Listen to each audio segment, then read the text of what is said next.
En un mundo sumergido en la oscuridad, sin Dios, donde el pecado ha cautivado el entendimiento, donde muchos viven en tinieblas y la mentira se ha convertido en su realidad, la palabra de Dios trae a nuestras vidas luz y verdad. La Iglesia Cristiana Reformada presenta su programa con toda la información y sucesos basada en las Escrituras Bíblicas. Ya con ustedes.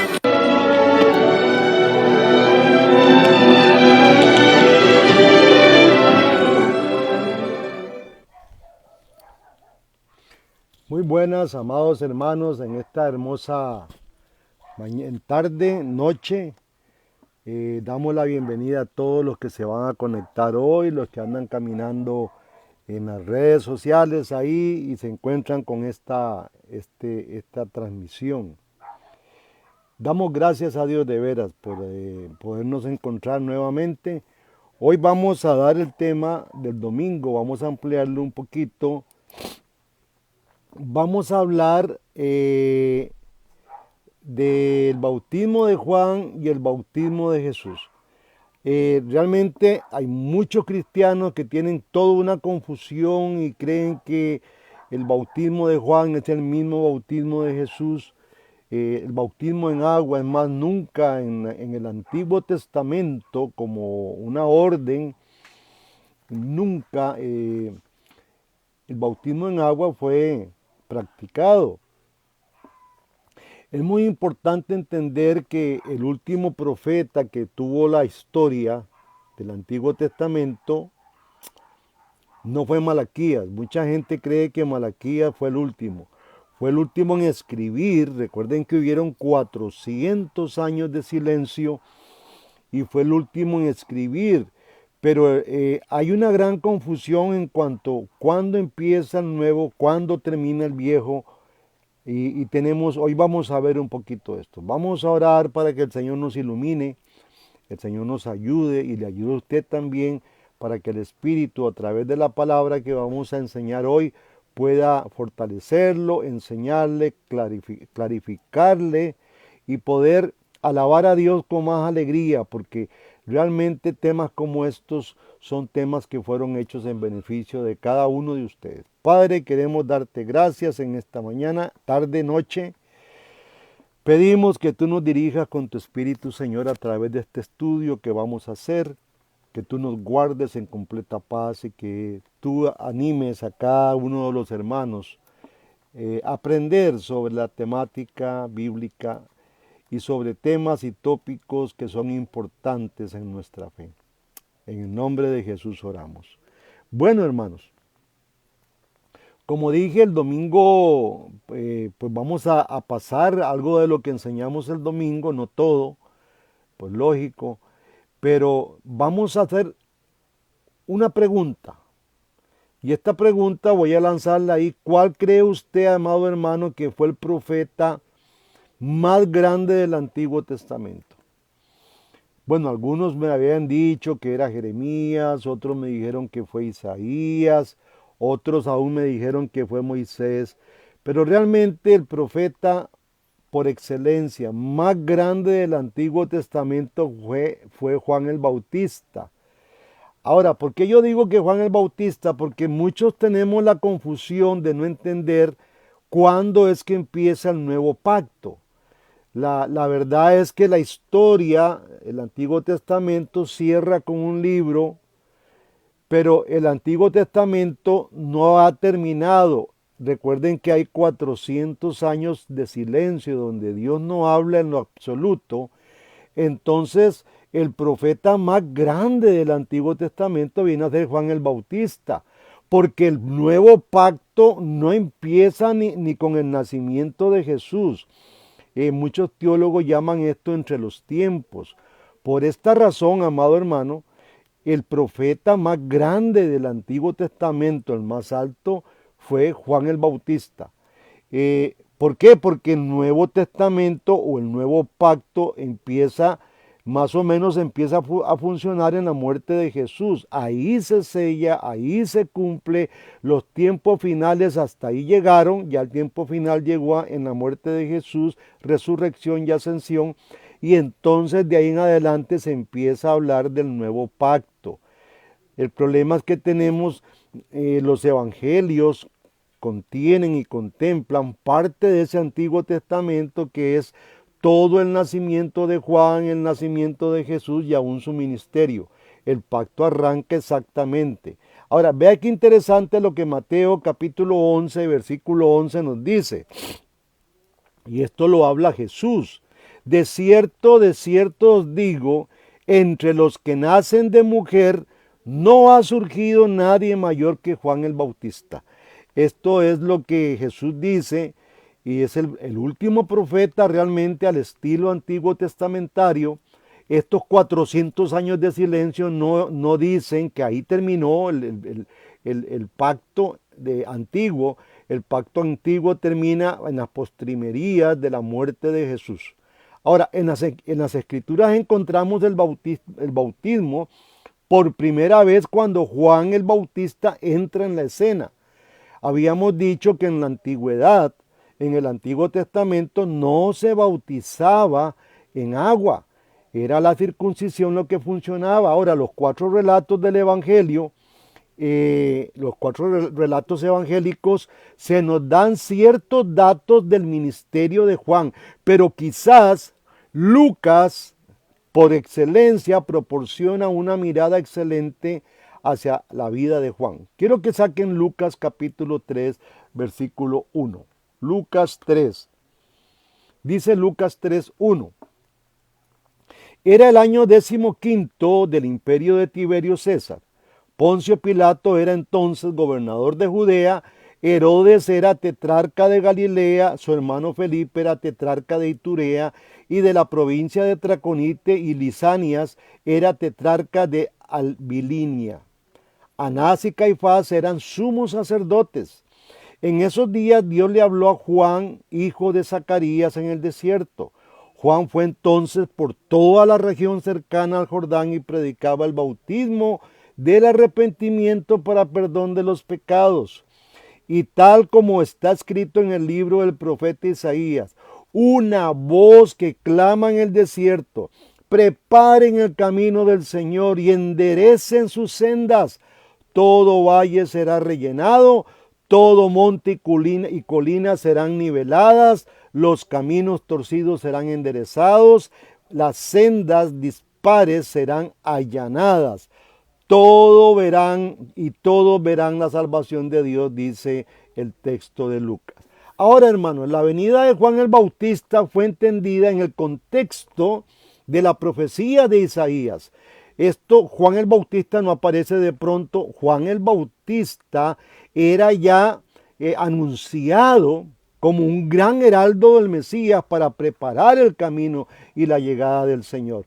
Ahora, como habíamos hablado, Malaquías habló de la llegada del día del Señor, que no ocurrirá sino hasta la preparación o la reaparición del profeta Elías. Vea qué interesante lo que Malaquías 4:5 nos dice. Ahora, quiero que dejemos claro que Malaquías es el último libro escrito en el Antiguo Testamento. Hermanos, pero no es el final del Antiguo Testamento. Recuerden que hay 400 años donde hay unos libros apócrifos ahí, 2 libros específicos que no entraron al canon, que algunas iglesias sí lo integran al canon, pero no nos relatan los eventos que ocurrían ahí en esos 400 años de silencio. Dios no habló en lo absoluto hasta que aparece Juan el Bautista, el profeta del Antiguo Testamento más grande.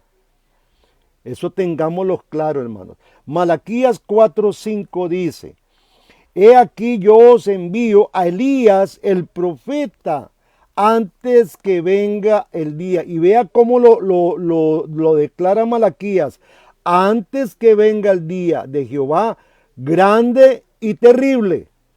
Ahora, Durante 400 años después de Malaquías, el pueblo judío esperó el regreso del profeta Elías. ¿Por qué lo esperaba? Por una razón, porque fue anunciado por Malaquías, pero también había una razón muy interesante por la cual ellos esperaban al profeta Elías.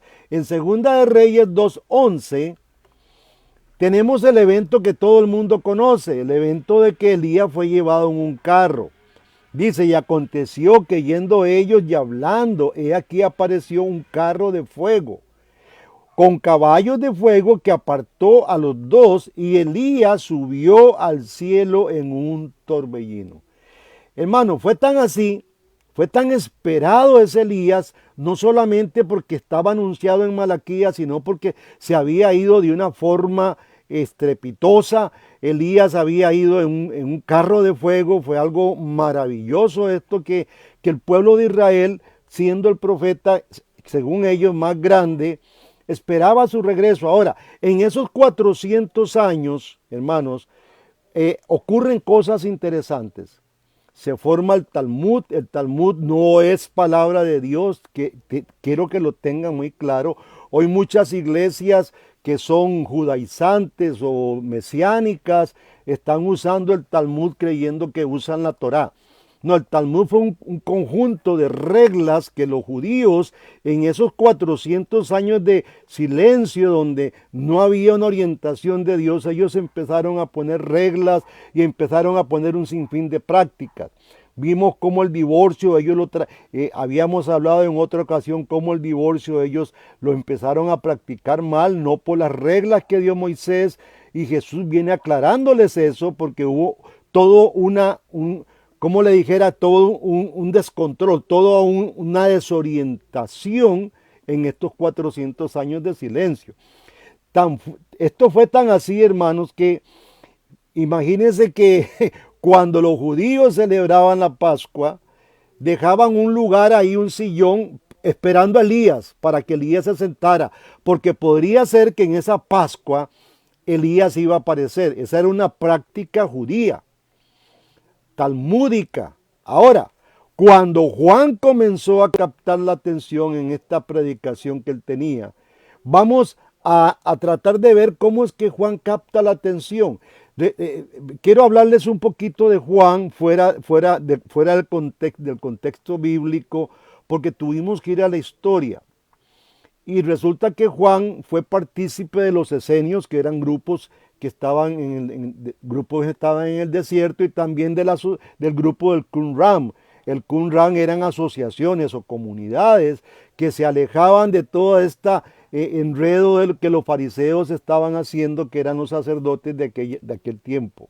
Ahora, él viene y adopta una práctica judía también de los 400 años de silencio, talmúdica, y una práctica esenia. Los esenios, para iniciar en esta comunidad, había que bautizarse. Es más, nadie los bautizaba. Ellos se metían a un río y hacían un símbolo de lavar todo su cuerpo a la vista de los testigos. Entonces esa era la iniciación que tenía.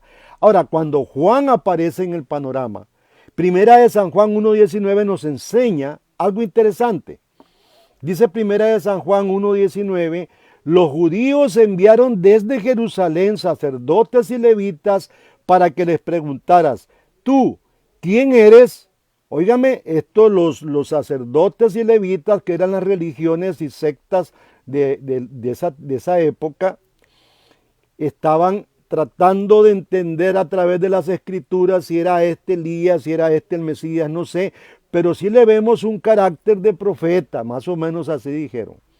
Entonces Juan confesó y no negó, sino que confesó, yo no soy el Cristo. Muy claro les deja Elías a estos fariseos, sacerdotes y levitas, y les dice, yo no soy el Cristo. Y le preguntaron, entonces, ¿qué? ¿Eres Elías? Dijo, no lo soy. Ahora, Juan deja muy claro, porque llegan estos a revisar a Juan, porque algo de verdad tenía. Ahora, Cuando Juan descarta la idea de que él no podía ser el Mesías, no lo era, y dice tampoco soy Juan. Ahora, Juan, Mateo 11:14, vamos a leer Mateo 11:14.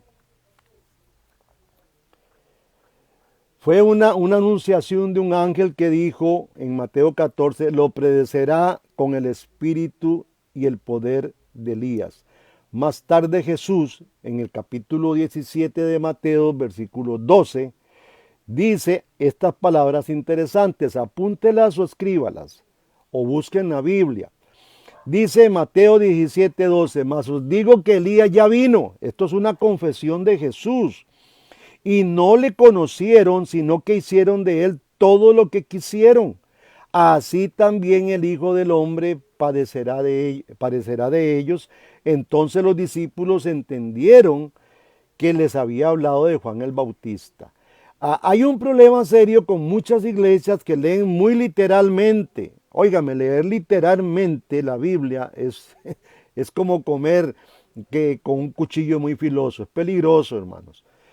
Recordemos que el lenguaje tiene hipérbaton, tiene símil, tiene todo esto, personificaciones, eufemismos, tiene toda esta riqueza que nosotros no podemos tomar tan literal todo, máxime en una cultura oriental donde es rica, tan rica como la latina, es nuestro lenguaje donde podemos expresarnos de mil formas y usar un sinfín de elementos. Entonces, lo que le estaba diciendo Jesús a Juan, a los discípulos, a la gente ahí, es que ustedes no se dieron cuenta. Estaban los levitas, los fariseos, los saduceos, los herodianos, y le dice, ni se dieron cuenta que Elías ya vino. Ustedes no dieron cuenta, aunque algo vieron en Juan. Sin embargo, hermano, la forma en que Jesús calificó esos comentarios de muchos, la declaración que hace de Juan es que vendría en el espíritu y el poder de Elías. Esto es más o menos lo que está diciéndole Jesús a ellos. Esto no indica que Juan era realmente Elías, porque como dije al principio, en esos 400 años, ellos creyeron, porque Elías se fue en un carro de fuego, creyeron que iba a regresar en alguna otra persona, por eso dejaban una silla ahí esperando que llegara. Ahora, hay toda una continuidad, hay un fin del silencio. El silencio, esos 400 años de silencio, llega a su final. ¿Cómo es que irrumpe otra vez la voz de Dios? A través de Juan el Bautista. Ahora, trátese usted de imaginar, trate de ubicarse, hermano. Yo quiero que usted se ubique en el siglo I.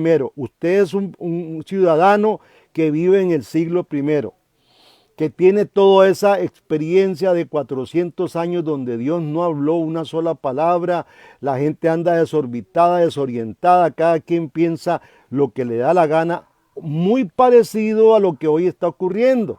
Las iglesias, fuera de toda hermenéutica, de todo contexto, está orientándose a como ellos quieren.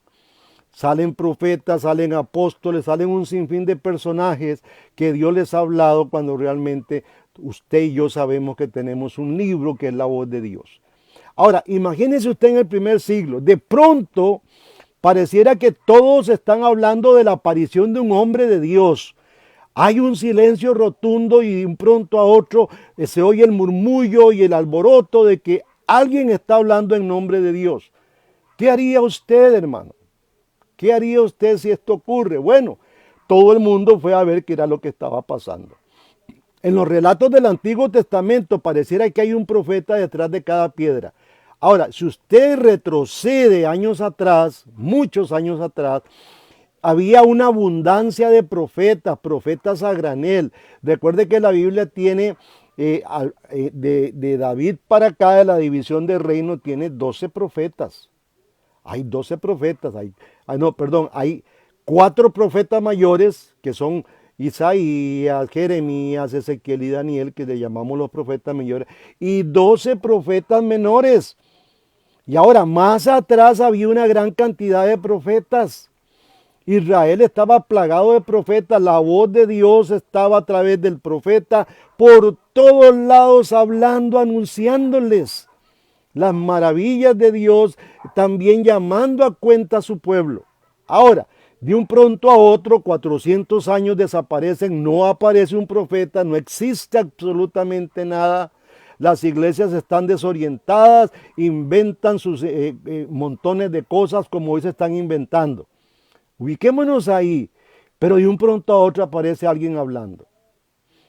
La palabra profética de Dios ha cesado en la tierra. Malaquías había hablado del último, se había creído que era el último profeta de Israel. Fue el último libro en escribirse. No hubo palabra de Dios por 400 años. El pueblo de Israel había estado esperando ansiosamente que alguien hablara nuevamente. ¿Qué le parece? Así rápidamente revivió la esperanza de que Juan podría ser el que traería esa gran anhelo del pueblo de Israel, que era la voz de Dios. Y así fue, hermanos. Él era. El reino de Dios empieza a divisarse. Y cuando Juan aparece le encontramos una frase muy típica. Juan, siendo el profeta, el mayor profeta del Antiguo Testamento, trajo la única tarea, la tarea más loable, que fue anunciar el fin del periodo de la historia redentora del Antiguo Testamento. Eso fue lo que estaba anunciando Juan. Dijo Juan, el reino de Dios estaba a punto de irrumpir en la historia y estaba próximo, ahí estaba ya la sombra del antiguo, del reino de Dios, próximo a aterrizar en ese momento. En el Antiguo Testamento es muy importante recordar, hermanos, que el reino de Dios era un suceso futuro y ambiguo.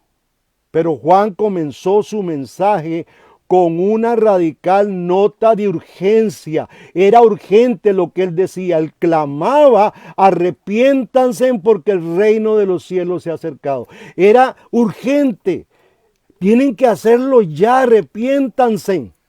Ese era el mensaje que traía el gran profeta de Dios. No encontramos ninguna instrucción maravillosa, no encontramos Dios saludando, llamando a su pueblo, diciéndolo cuánto lo ama, cuánto lo quiere a través de este profeta. Su único enunciado, su única palabra es arrepiéntanse. Esto es urgente, está a las puertas, ya la sombra del reino está aquí, nos está ensombreciendo, va a irrumpir pronto, en segundos, en minutos. Juan lo que estaba diciendo es que el reino de Dios no era para futuro, ni para un futuro distante, sino que estaba a punto de llegar, hermanos. Juan utilizó dos metáforas y esta, miren, es un profeta al estilo antiguo testamentario.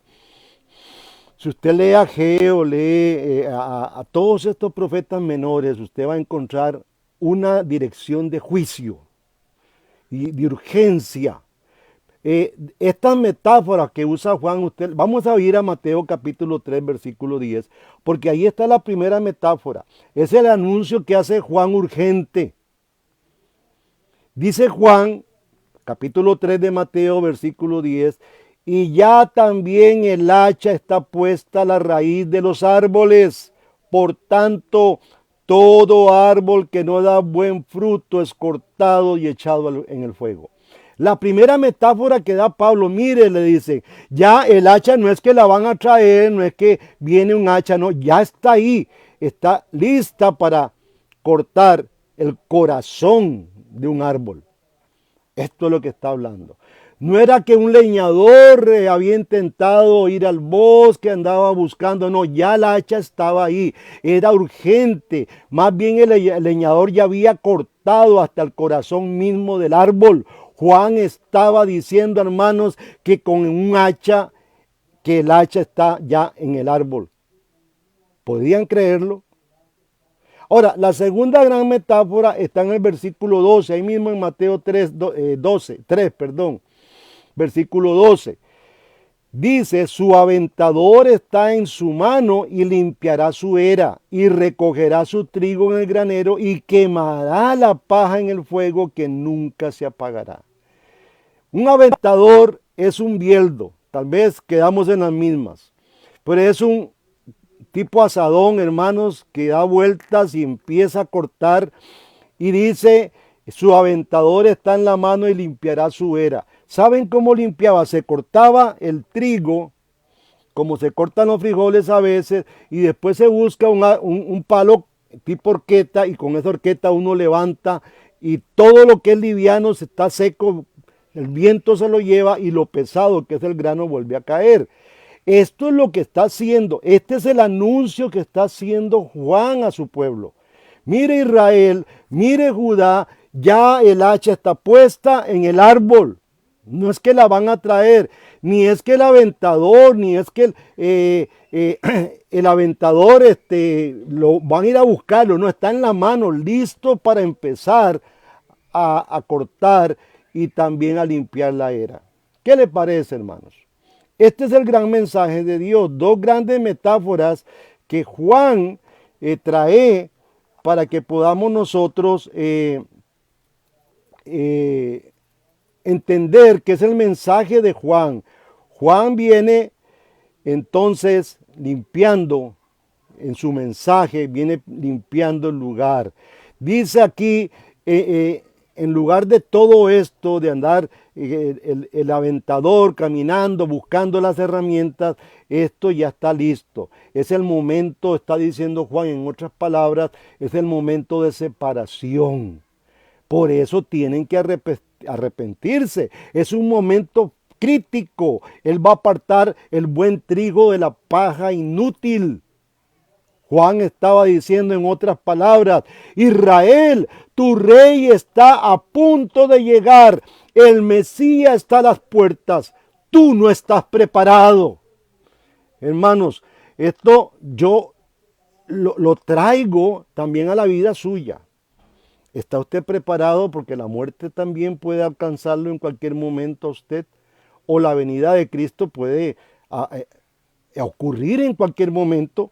Son dos eventos de los cuales nosotros tenemos que vivirlo. Si Cristo no ha llegado, usted va a morir. ¿Está usted preparado?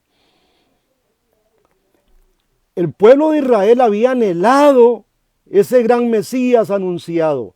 Recuerden que Israel tuvo un fracaso rotundo. Israel no alcanzó, todos los pactos los quebró, nada alcanzó.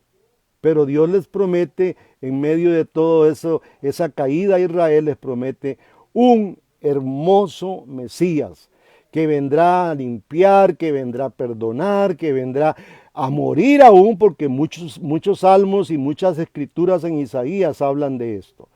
Ahora, les hablaba de que el bautismo en agua nunca fue en el Antiguo Testamento. Fue en ese periodo de 400 años donde los partidos ahí religiosos empezaron a hacer un sinfín de cosas, órdenes que Dios nunca había dado. Y es ahí donde los fariseos, para poder hacer proselitismo, o sea, traer a un inconverso, a un gentil, a la creencia judía, lo bautizaban. Vea qué interesante. Entonces era escandaloso, era humillante ver a un hombre con el poder de Dios, porque muchos fueron ahí a ver qué era lo que estaba hablando y vieron que sí era Dios el que estaba hablando, pero les estaba diciendo algo: tienen que arrepiéntanse y bautícense. Tenían que arrepentirse de sus pecados porque el Mesías ya había llegado. Tenían que bautizarse, o sea, lavarse. Ese lavamiento era una iniciación que Juan lo experimenta a través de la nueva comunidad del Qumran y de los esenios, como hablé al principio. Pero también los judíos tenían dentro de sus prácticas en esos tiempos, tenían la costumbre al hacer proselitismo de meter a gentiles a la religión judía, pero iniciándolos en agua. Y era humillante para un judío tener que bautizarse. Ahora, ¿por qué ocurre esto? Porque cuando un gentil se convertía a la religión judía, tenía que adoptar los principios y las doctrinas del judaísmo. Y tenía que circuncidarse también, pero antes de circuncidarse, tenía que hacerse un lavado total, lavarse su cuerpo.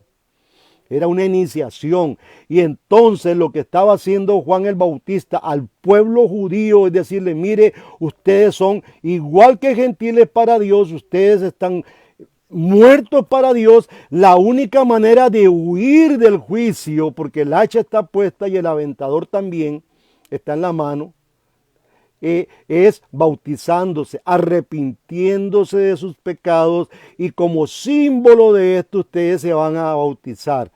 ¿Qué le parece? El rito de la purificación, hermano, era administrado a los gentiles convertidos solamente, porque los judíos consideraban a los gentiles ceremonialmente impuros. Entonces la señal del agua tenía que darse. Ahora, interesante, un día mientras Juan estaba bautizando en el río Jordán, vio acercarse a Jesús. Y en San Juan 1:29, que quiero que busque, Juan dice estas palabras. Juan dice, este es el Cordero de Dios que quita el pecado del mundo. Juan visualiza a Jesús y una vez pone su mano y señala a todo el público que estaba diciendo, este es el Cordero de Dios, el sacrificio vivo, el que viene a borrar todos nuestros pecados.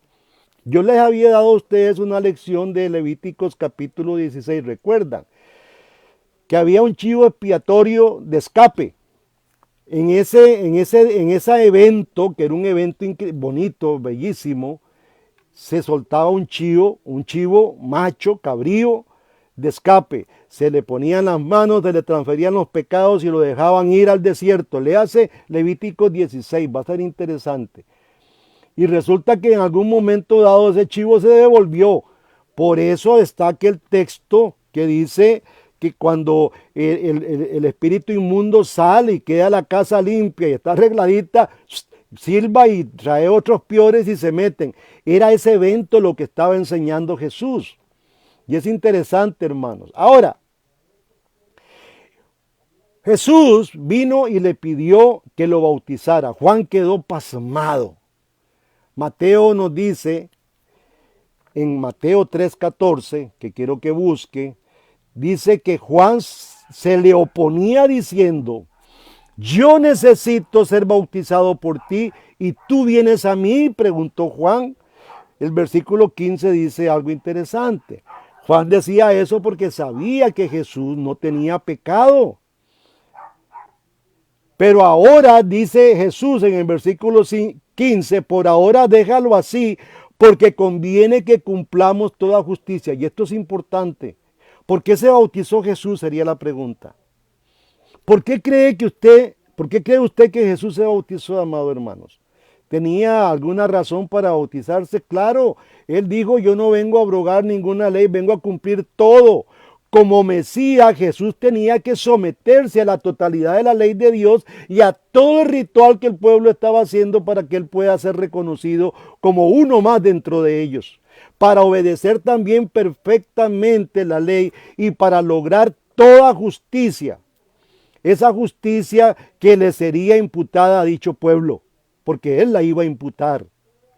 Cada requerimiento, cada cosa que el pueblo de Israel tenía como regla básica, se le imponía al Mesías. Toda regla que se le imponía a Israel, en este caso los mismos israelitas, los sacerdotes impusieron este bautismo, este lavamiento de agua, entonces el Mesías tenía que hacerlo también.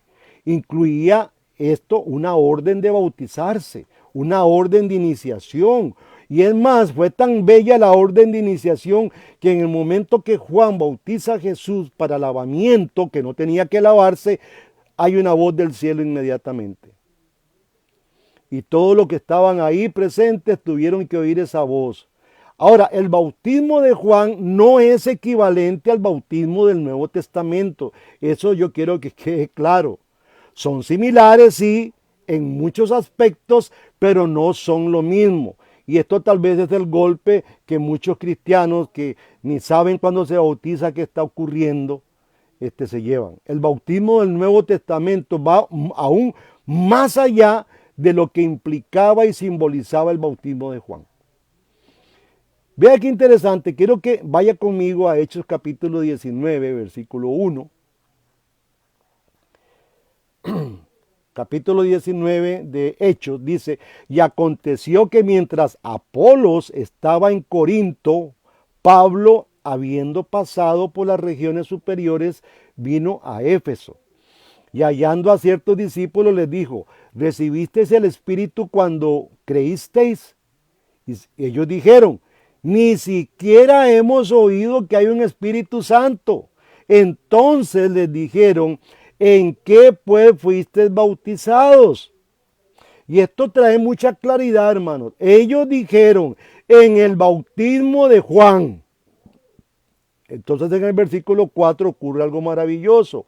Y Pablo les dijo, Juan bautizó con el bautismo de arrepentimiento, diciendo al pueblo que creyesen en aquel que vendría después de él, esto es el mismo Cristo. Y cuando oyeron esto, dice el versículo 5, fueron bautizados en el nombre del Señor Jesús. Qué interesante. Y aquí hay otra mala lectura, hermanos, de algunos grupos, solo Jesús, que ellos se bautizan solamente en el nombre de Jesús, solo porque este texto está ahí. Este texto encierra lo que Mateo 28 nos indica a nosotros de ir a bautizar en el nombre del Padre, del Hijo y del Espíritu Santo. Pero volvemos al mismo tema, a veces leemos y como yo les he enseñado, uno para poder enseñar una doctrina hay que partir desde Génesis, si no, ¿en qué se va a basar usted?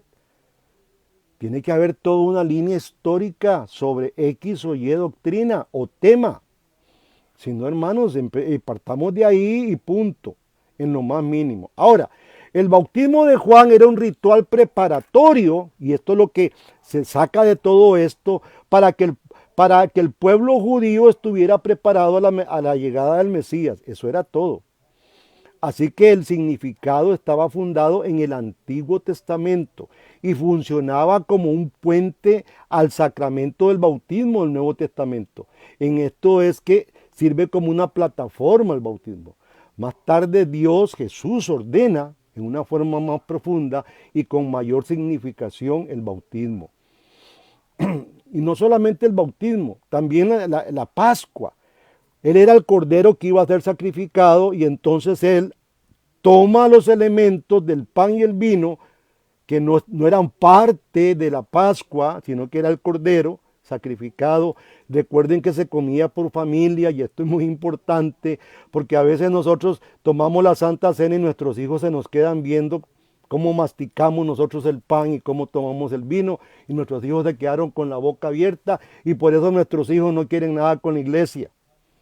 Y como nosotros somos bautizados y ellos no pertenecen, estamos nosotros trabajando mal este tema, hermanos.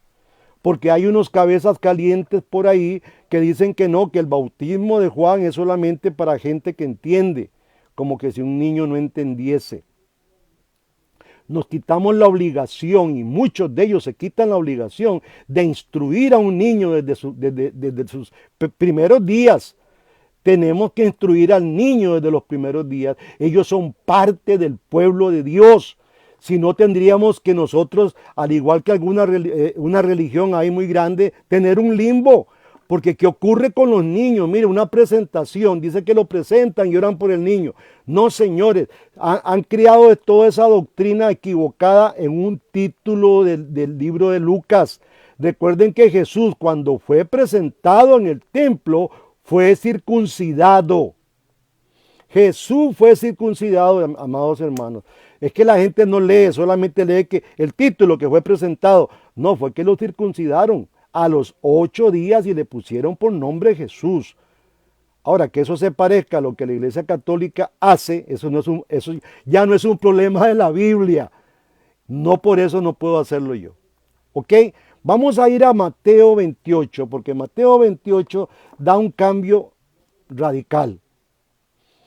Ya Jesús había vencido, Jesús había dicho consumado es, el tiempo final ya se acabó ahí.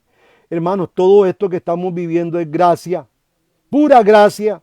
Y entonces Mateo 28:16 dice, dijo Jesús, y este Jesús resucitado, toda autoridad me ha sido dada en el cielo y en la tierra.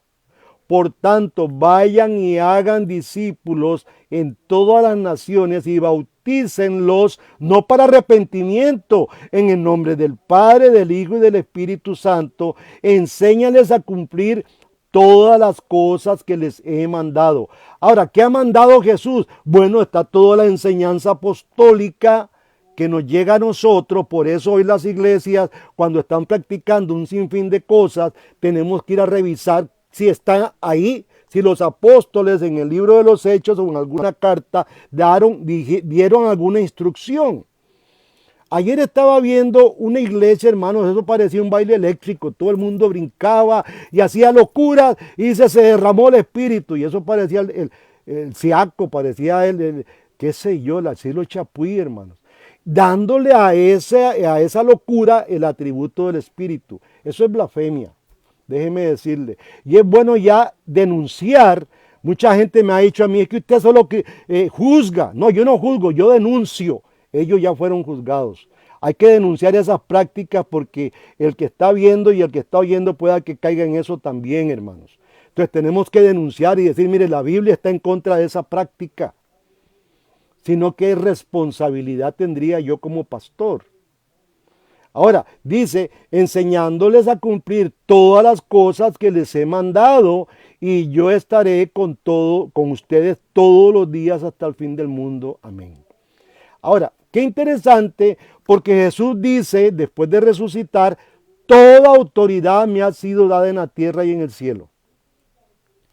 Ahí Dios con toda la autoridad empieza a cambiar todas esas estructuras antiguos testamentales que venían como la Pascua. Ya Él es el Cordero, Él cambia el pan en vino, y ahora también Él cambia esa circuncisión y Él circuncide el corazón del ser humano.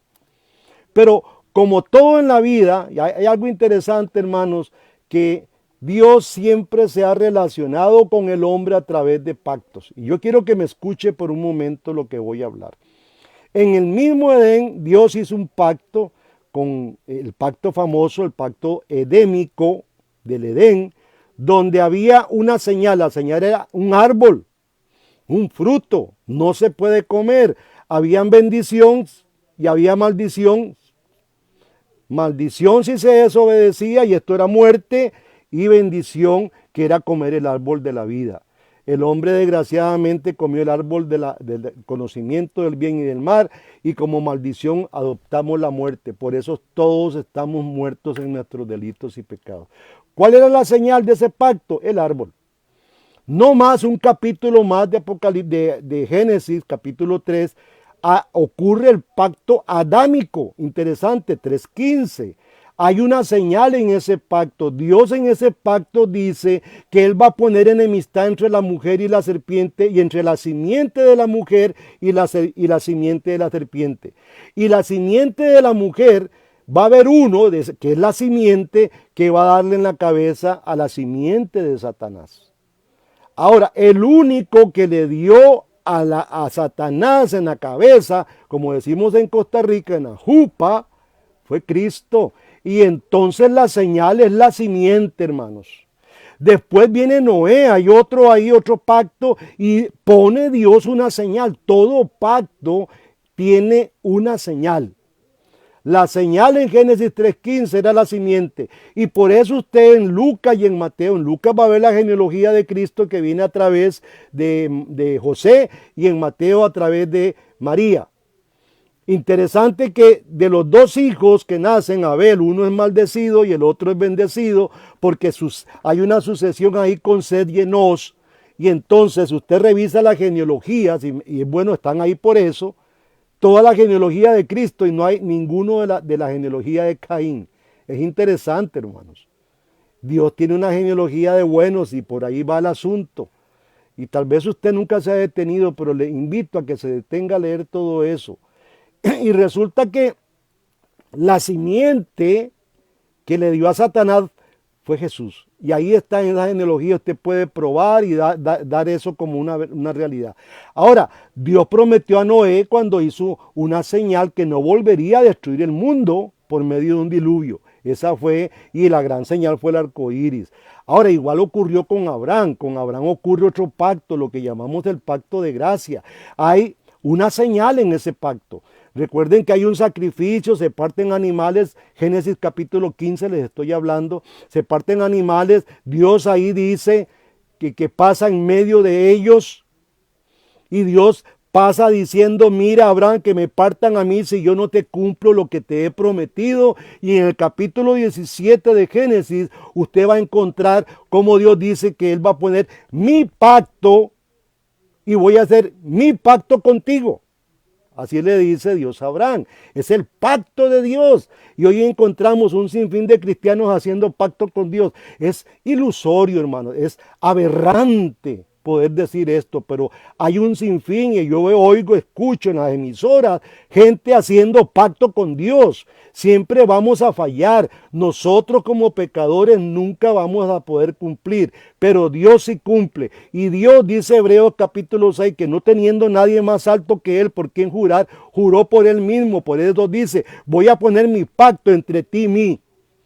¿Y cuál fue ese pacto? Le puso una señal. ¿Cuál fue la señal de ese pacto? Léase Génesis capítulo 17. Fue la circuncisión, fue cortar el prepucio.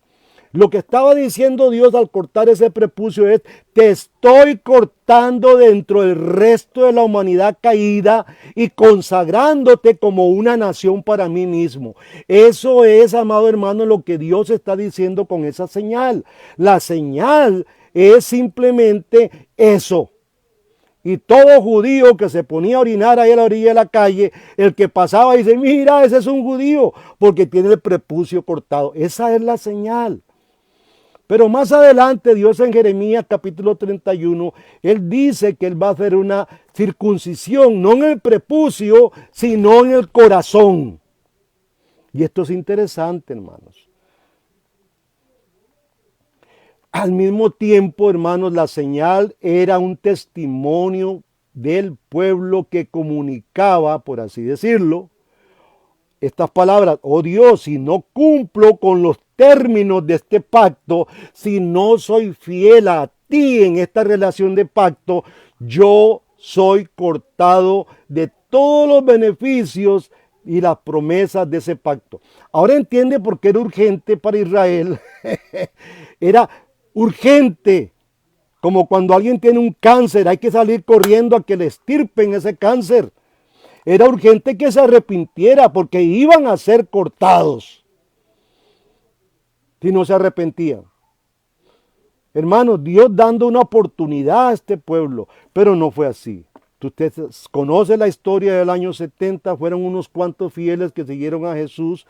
Muchos que se bautizaron estuvieron después diciendo en la plaza ante Pilatos, crucifícale. Así que el bautismo no es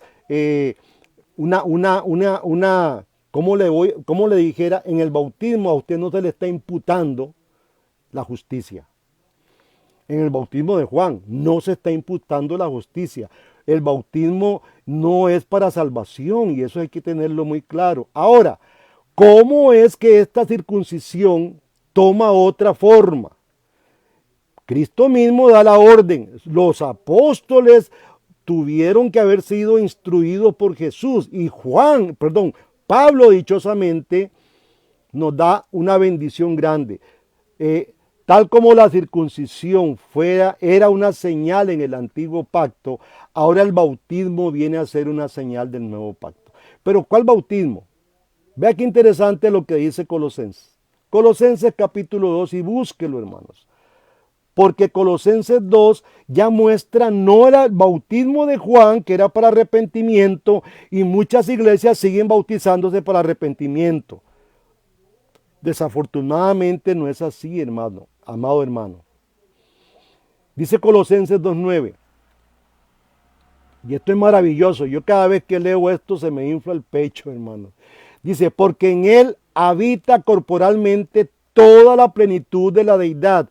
Y en él, que es la cabeza de toda autoridad y poder, ustedes reciben esa plenitud. Siéntase dichoso, hermanos. A veces somos cristianos ahí de bombetas que decimos bla, bla, bla, como cuesta ser cristiano, aquí ando yo bien jodido, ando ahí como camagua y elote. Olvídese, usted, si es un verdadero creyente, ya nacido de nuevo, usted tiene toda la plenitud de Dios. Y esto hay que creerlo, hermanos, que por fe que se recibe. Ahora dice, en Él, dice el apóstol Pablo, en Cristo, ustedes fueron también circuncidados. Pero no me refiero a la circuncisión física, sino a la circuncisión que nos hace Cristo y que consiste en despojarnos o cortarnos de la naturaleza pecaminosa. Cuando ustedes fueron bautizados, fueron también sepultados con Él, pero al mismo tiempo resucitaron con Él, por la fe en el poder de Dios que lo levantó de los muertos. Paro aquí. Hermano, usted y yo realmente tenemos que entender que la circuncisión tiene un continuo y que Dios cambió los elementos, cambió la forma.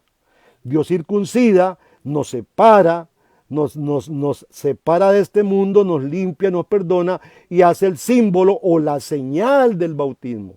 El bautismo viene siendo una señal no de que yo, sino de que Él está haciendo esta obra. Y aquí es donde todo cambia, hermanos. A veces creemos que el bautismo, yo ya soy salvo. No, Él en el bautismo nos está diciendo que nosotros hemos muerto porque Él murió por nosotros y que nosotros resucitamos al mismo tiempo porque Él resucitó por usted y por mí. Aquí se nos cambia todo el panorama, hermanos. Qué terrible cómo hemos creído o cómo nos han hecho creer. Y hay grupos anabaptistas, y digo anabaptistas porque históricamente fueron los que empezaron a rebautizar y a rebautizar sin dar una enseñanza bíblica para poder entender qué es lo que estaba haciendo Jesús. Así que el bautismo no es de nosotros, no, ahí Dios nos está dando una señal en ese símbolo, en esa práctica. Nos está diciendo, mire, usted ha muerto porque yo morí por usted. Y usted ha resucitado porque yo resucité por usted. Cambiaron los panoramas, hermanos. Así que el bautismo no implica salvación, simplemente es confirmación de lo que Dios ya hizo y funciona como una señal. Sigue diciendo, pero ahora, dice, estamos ahí, antes ustedes estaban muertos en sus pecados, dice Pablo en Colosenses. Aún no se habían despojado de su naturaleza pecaminosa. Pero ahora, dice, Dios les ha dado vida juntamente con Él y les ha perdonado todos sus pecados.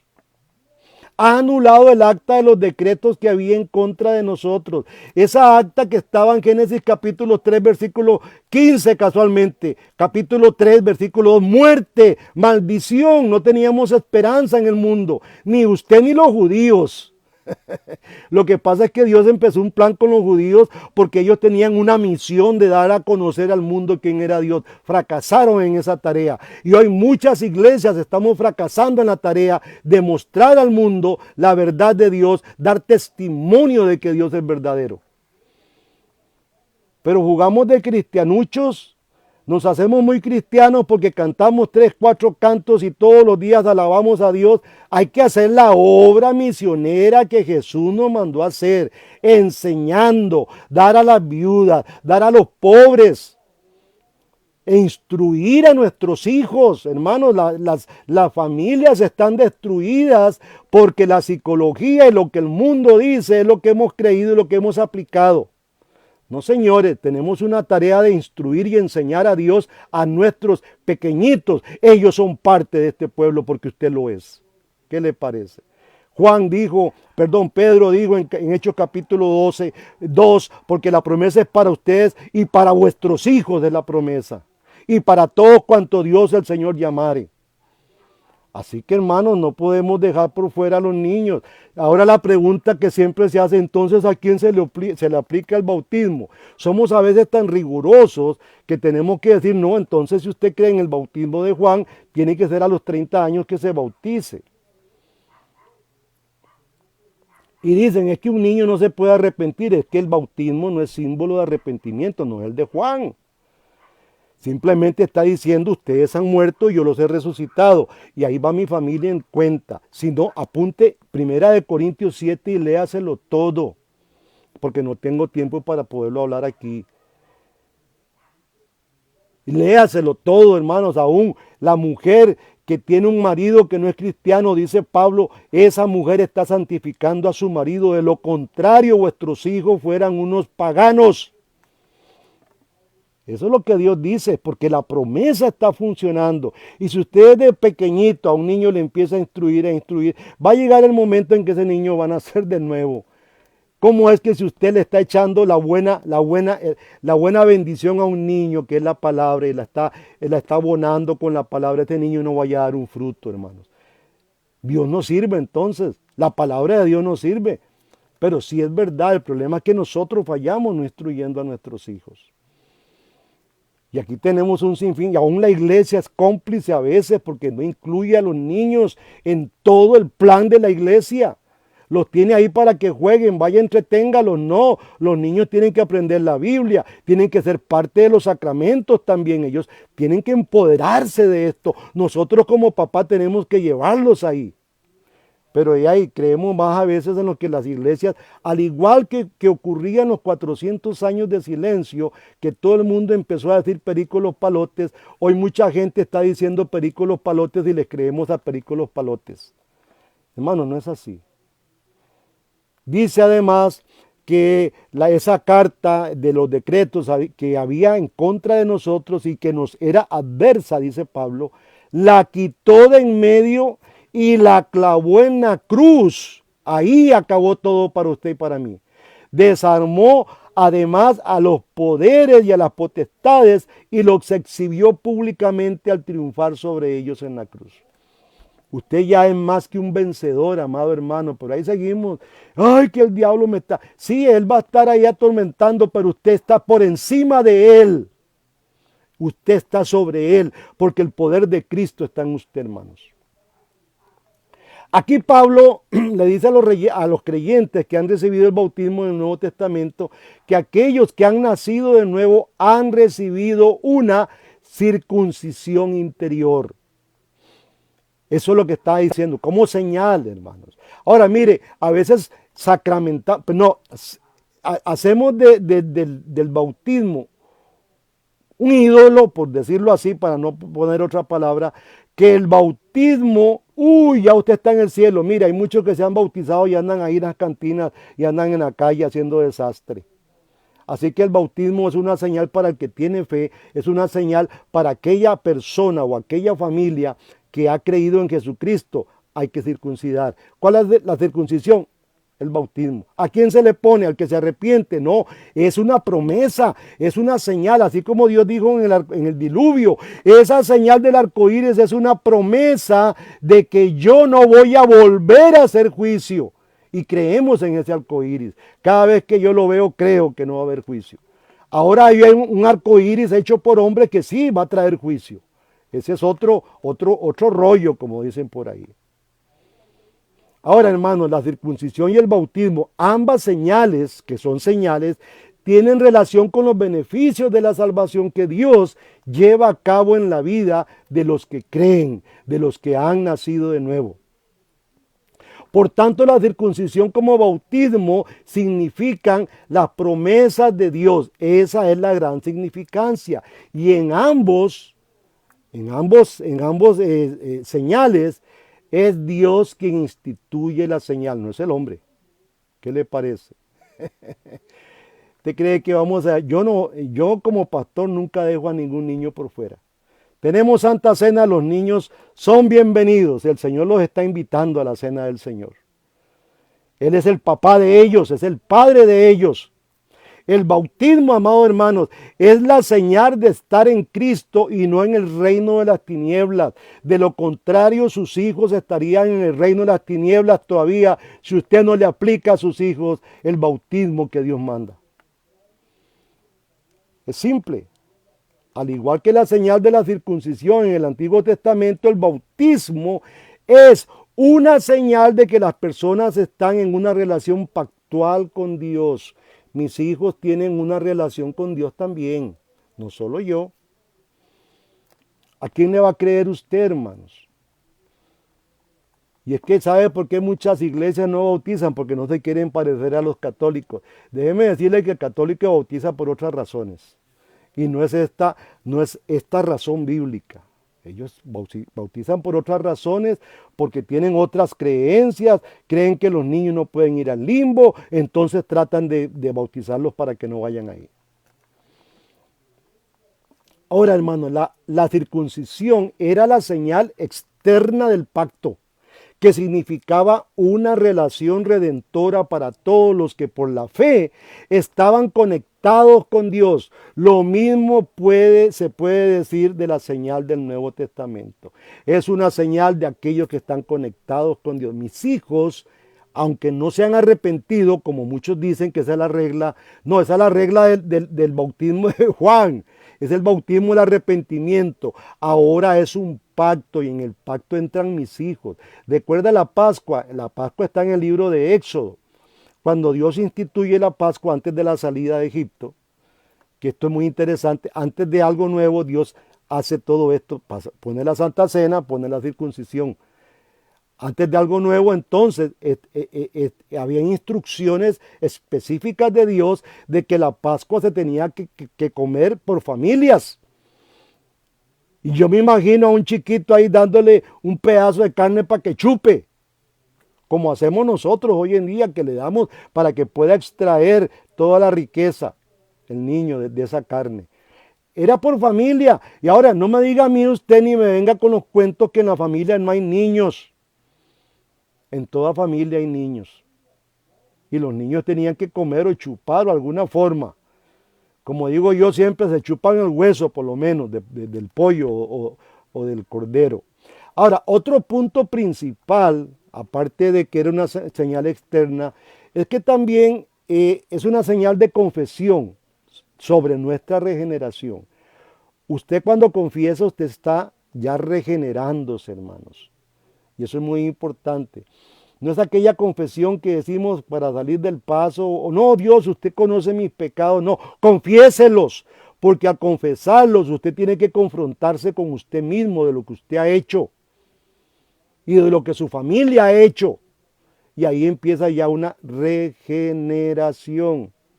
Entonces, hermanos, Dios el Espíritu Santo trae a la vida espiritual a esa alma que está muerta en pecados. Le hace todo el tratado de Efesios capítulo 2. Eso es maravilloso. Así que, hermanos, el bautismo es una señal de la promesa de Dios de regenerar a su pueblo, de liberarlo de la esclavitud del pecado que lo atormenta, limpiar a las almas y de toda culpa y purificarlas. Eso simboliza el bautismo, para que ellos puedan entrar en una relación salvífica con el Rey, con Dios mismo. El bautismo es una señal de limpieza del pecado, que es la regeneración de una nueva vida en Cristo, hermanos. También esta señal implica a identificar usted sus pecados y confesarlos. Empieza una remisión. Se remueven, se quitan los pecados. Dios los manda al fondo del abismo. Qué interesante, así como mandaba al chivo expiatorio de escape al desierto, allá moría. A veces sobrevivían y se devolvían. Eso le pasó a Israel se le devolvió eso.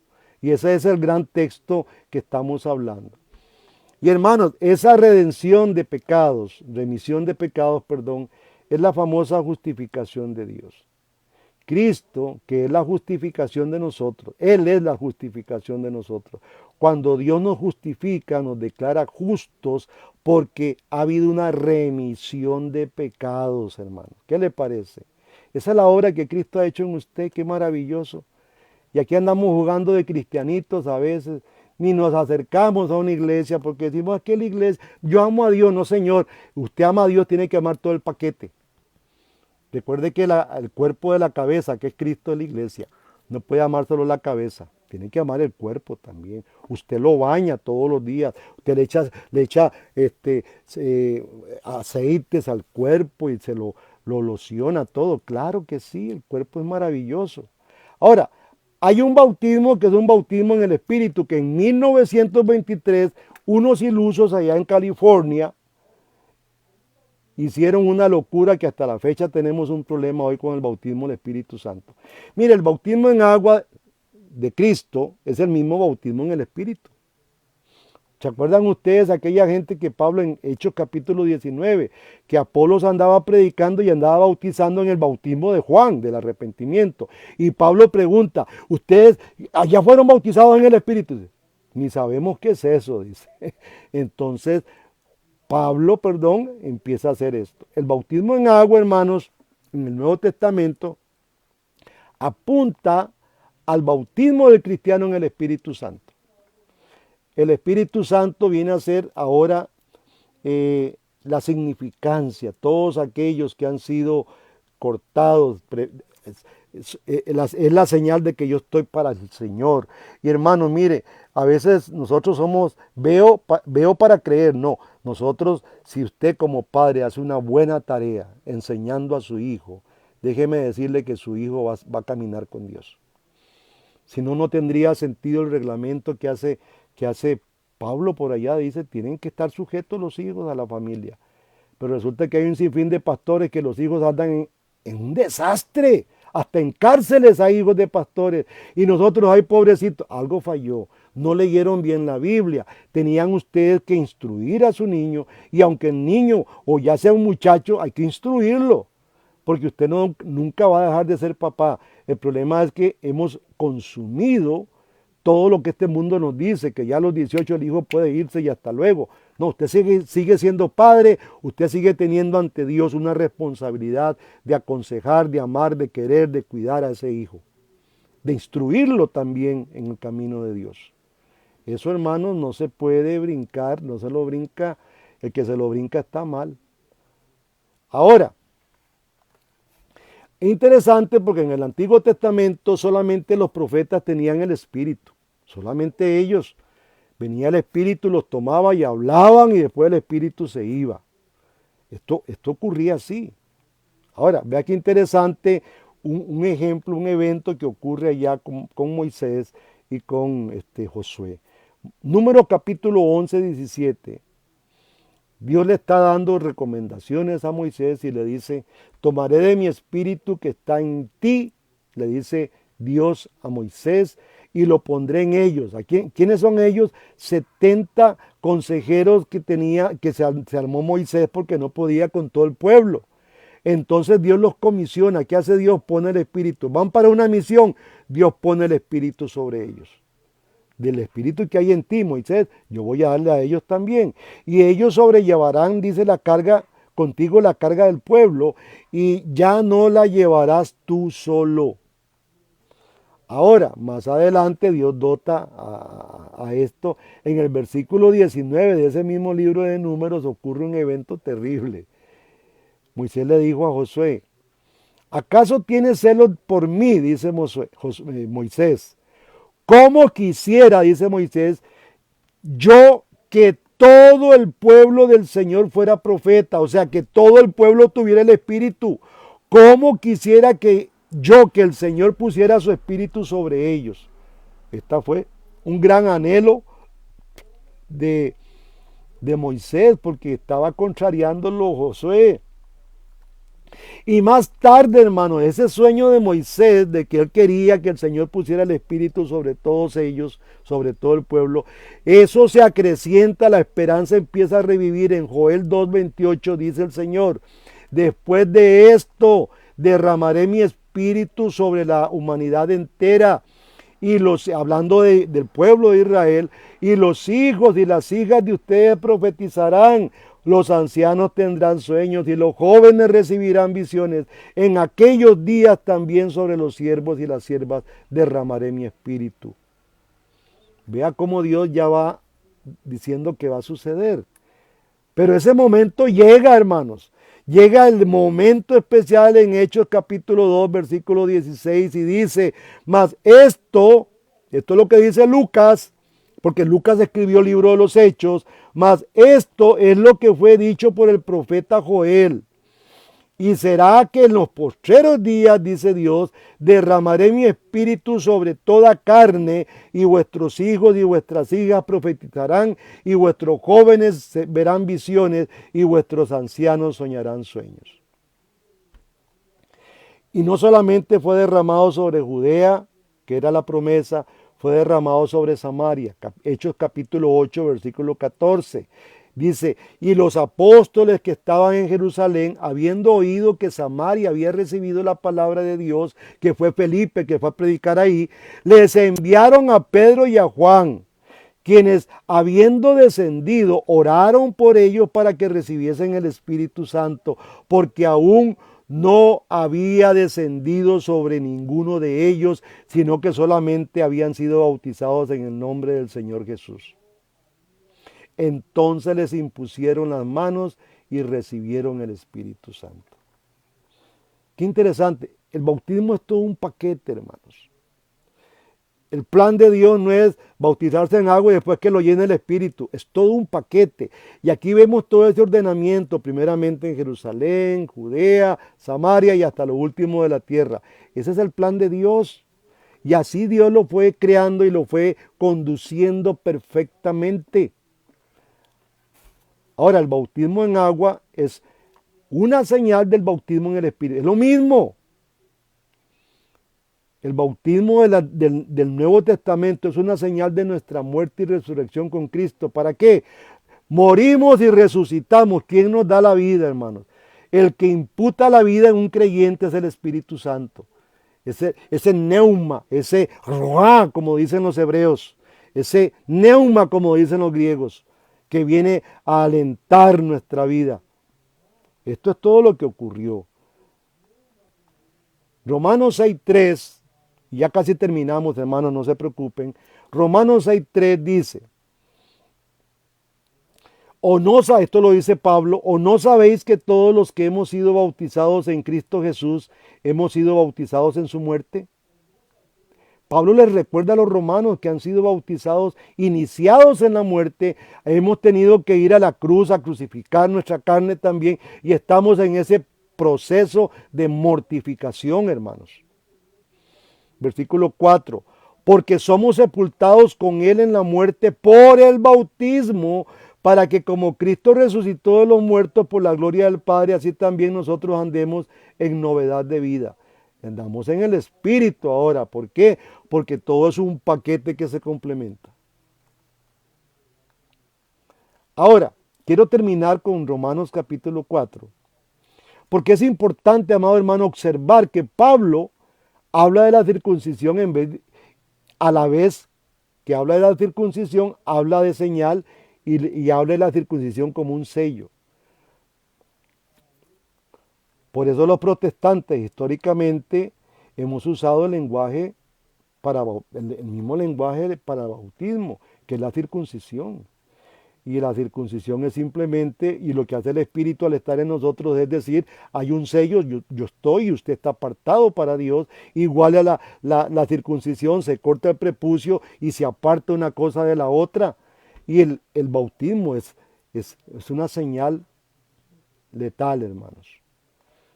Capítulo 4, versículos 9 dice, ¿es pues esta bienaventuranza solamente para los de la circuncisión o también para los de la incircuncisión? Pregunta Pablo. Porque decimos que a Abraham le fue contada la fe por justicia. ¿Cómo pues le fue contada la fe? ¿Estando él en la circuncisión o en la incircuncisión? Vea que Pablo está a través de preguntas, esto se llama mayéutica, a través de preguntas quiere sacarles que saben ustedes. Dice, no en la circuncisión, sino en la incircuncisión. Y recibió la señal de la circuncisión, el sello de la justicia de la fe, que tuvo siendo aún incircunciso. Y este es el vacilón con nuestros hijos. Es que mire, es que Abraham recibió esta señal y recibió esta promesa de justo sin haberse circuncidado. Versículo 11. Y recibió la señal de la circuncisión, el sello de la justicia de la fe que tuvo siendo aún incircunciso, para que fuese padre de todos los creyentes no circuncidados, a fin de que también a ellos les sea imputada la justicia. Hermanos, este asunto de transición, de circuncisión e incircuncisión, al bautismo en agua, que es el mismo bautismo en el Espíritu. Es lo que nos ha fregado a nosotros. Yo espero en otra de las oportunidades que Dios nos dé estar acá, poder ampliar más este tema. Por cuestión de tiempo lo vamos a llegar hasta aquí, amados hermanos. Pero quiero que le quede muy claro que el bautismo de Juan no es el mismo bautismo de Jesús. Y quiero que quede claro que Dios se relaciona con los hombres a través de pacto. Cristo es la simiente de ese pacto, es la señal. Pero Cristo ya Él al ejecutar todo esto, al tener toda autoridad, y nos envía a bautizar en el nombre del Padre, del Hijo y del Espíritu Santo. Y el asunto de Abraham continúa, es un continuo. Por eso les digo yo, desde Génesis vamos a traer la enseñanza.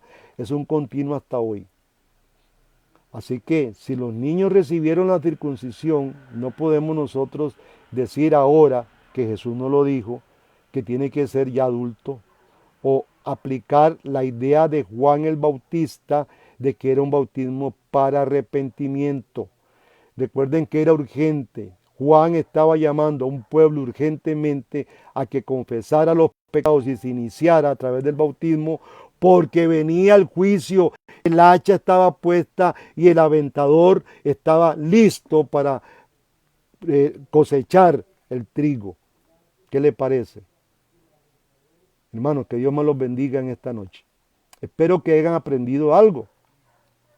Ahí va a quedar esto para que usted esté revisando los textos y pueda ir avanzando en esta temática. No es un tema fácil, no es el tema que predican todas las iglesias. Desafortunadamente ha habido mucha liviandad en todo esto. Pero yo le creo a la Biblia. ¿Usted a quién le cree, hermano? Padre, te damos gracias en el nombre de Jesús. Gracias por tu palabra que nos ha instruido, nos ha llenado. El tema ha quedado inconcluso, no se puede cerrar aquí porque es muy amplio. Habrá otro momento para ampliar más la temática, hablar más sobre este bautismo en el Espíritu, hablar más sobre este bautismo o esta circuncisión en el corazón, no hecho un corazón de piedra, sino un corazón de carne, como dice Jeremías 31. Bendice a todos los que se conectaron hoy. Ayúdanos, Señor, a serte fieles y que mañana podamos trabajar con ahínco, con mucha fuerza, para darte honra y gloria con todo nuestro hacer. En el nombre de Jesús oramos. Amén. Hermanos, recibo una bendición de parte de Dios. Los esperamos el próximo domingo, 9 de la mañana en el templo. Que Dios los bendiga a todos y los guarde.